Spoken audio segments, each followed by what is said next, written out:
Hello, dear students. I am Sampada Sawant, Assistant Professor of Philosophy. In this video, we are going to do Unit 1 Introduction to Indian Philosophy. We're going to cover the topic Astika Schools of Indian Philosophy, and this is the part 3 of this unit of paper Indian Philosophy 3. So let's begin. The first Astika school is Nyaya Darshana. The Nyaya system of thought is one of the Vedic systems of Indian philosophy. It was founded by Gautama. This is not the same Gautama of Buddhism. It was founded by Gautama of 2nd century, also called as Akshapada, who wrote the book Nyaya Sutra. Nyaya is also known as Akshapada system and Nyaya Vidya. So Nyaya is called Tarka Shastra, the science of reasoning, and Anvikshiki, the science of critical study. Like we said, it studied logic and the skill of argumentation. Nyaya system gives focus on Pramana Mimamsa. It believes that there are certain ways of acquiring knowledge. So Pramana means nothing but sources of knowledge, the means of knowledge, the instruments of knowledge. They accept following four Pramanas: perception, inference, verbal testimony, and comparison. Okay. The Nyaya system is realistic. According to it, objects of knowledge exist independently of the knower, knowledge or mind, while ideas and feelings are dependent upon the mind. Like light, knowledge is the manifestation of object. It reveals objects by removing darkness. So, objects exist independently in the world. How do we know about these objects? We know them through the four pramanas: perception, inference, verbal testimony, and comparison. In Buddhism, we saw everything was dependent upon the mind. They were an idealistic school. Okay. Whereas Nyaya is a realistic school. It does not say that just because I am seeing this laptop in front of me that it exists. This laptop will continue to exist whether I see it or not. That is what is meant by realism. The next school is Vaisheshika school. Vaisheshika school was founded by Kannada.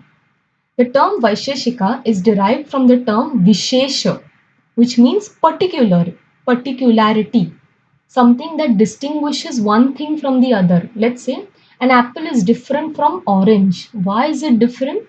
The study of that factor of differentiation is studied by Vaisheshika school.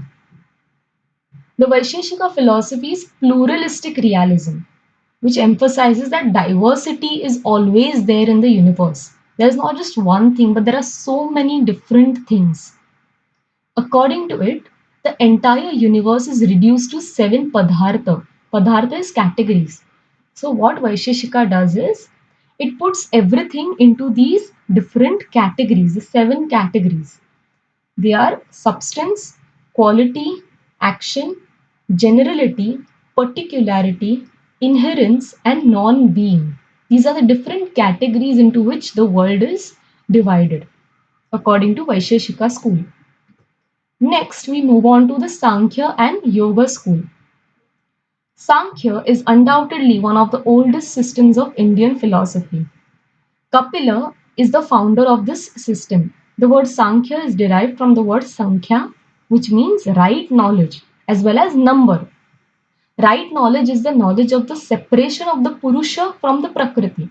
So Sankhya believes in two realities. One is Purusha. This Purusha does not mean man. Purusha means soul, as we have discussed earlier. And Prakriti does not simply mean nature. It means everything, whether the nature and everything that exists inside the nature, the matter, the material things that we see around us is Prakriti. So there are two realities. One is the soul and one is the matter. Okay? Purusha and Prakriti. Yoga is considered as the counterpart of this Sankhya. It means Sankhya and Yoga schools are always studied together. Sankhya offers the theoretical basis for the study and Yoga puts this theory into practice. Thus, Sankhya Yoga forms one complete system. The former is the theoretical, like I said, Sankhya, and Yoga is the practical aspect of that teaching. Sankhya is dualistic realism. Dualistic is dual, two things, Purusha and Prakriti. And realism means real. They consider both soul as well as the body as real.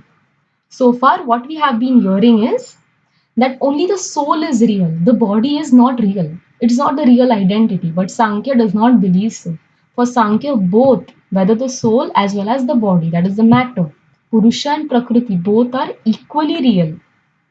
It is dualistic because of its doctrine of two ultimate realities, like I said, Prakriti and Purusha.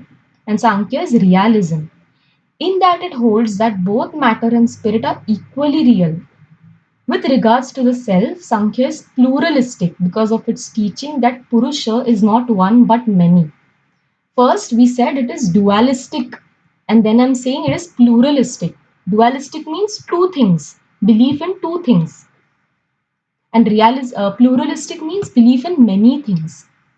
So, how can it be both dualistic as well as pluralistic?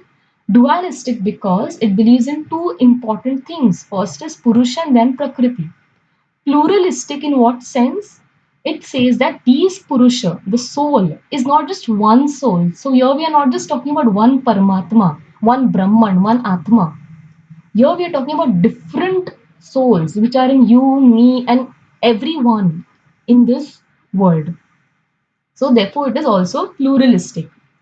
Then we come to Yoga Darshana.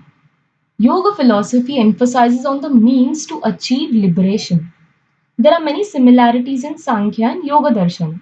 Both of them maintain that liberation can be attained by knowledge. But for the getting of this knowledge, one requires the suppression of bodily and mental modification.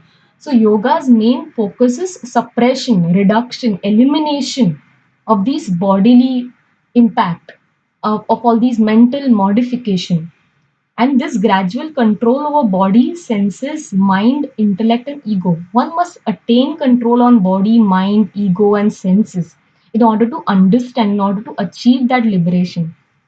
So, Sankhya's theory is accepted by yoga. Like Sankhya, yoga accepts dualism. So, like Sankhya, yoga will accept both Purusha as well as Prakriti.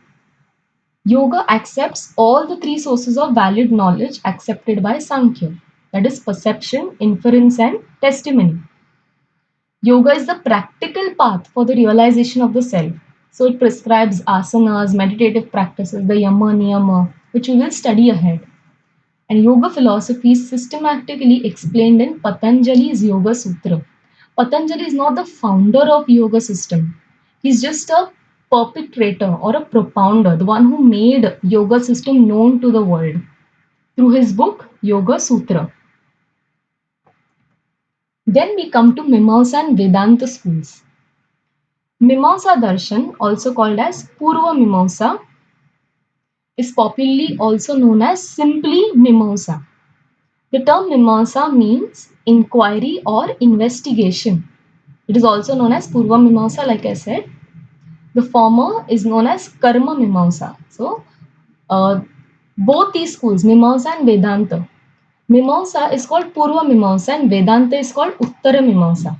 Okay, Mimamsa, this Mimamsa Darshan or the Purva Mimamsa, the one founded by sage Jaimini, which we are studying first, is also called as Karma Mimamsa or Dharma Mimamsa because the main focus of it is duties, performance of actions.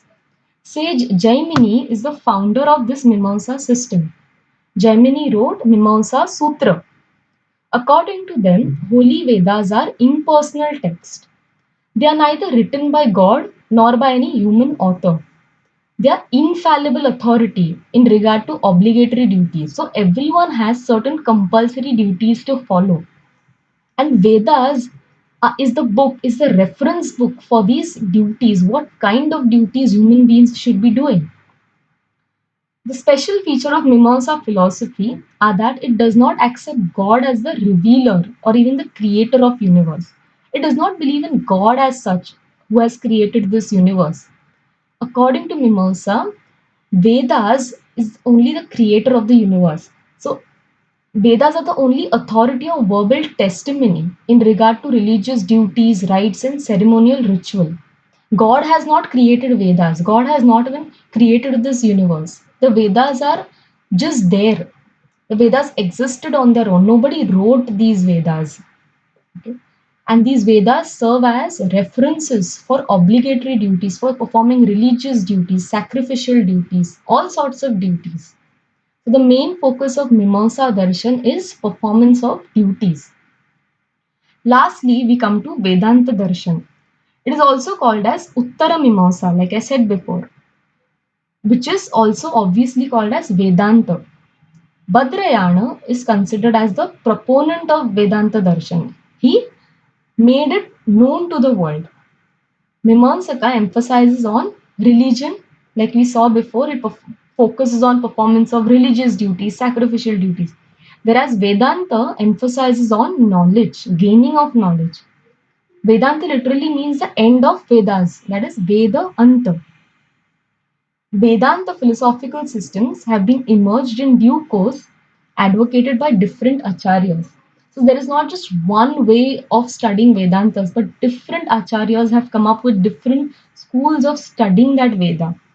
And we know of Shankaracharya, Ramanujacharya, Madhvacharya, Vallabhacharya, Nimbarakacharya, and many more.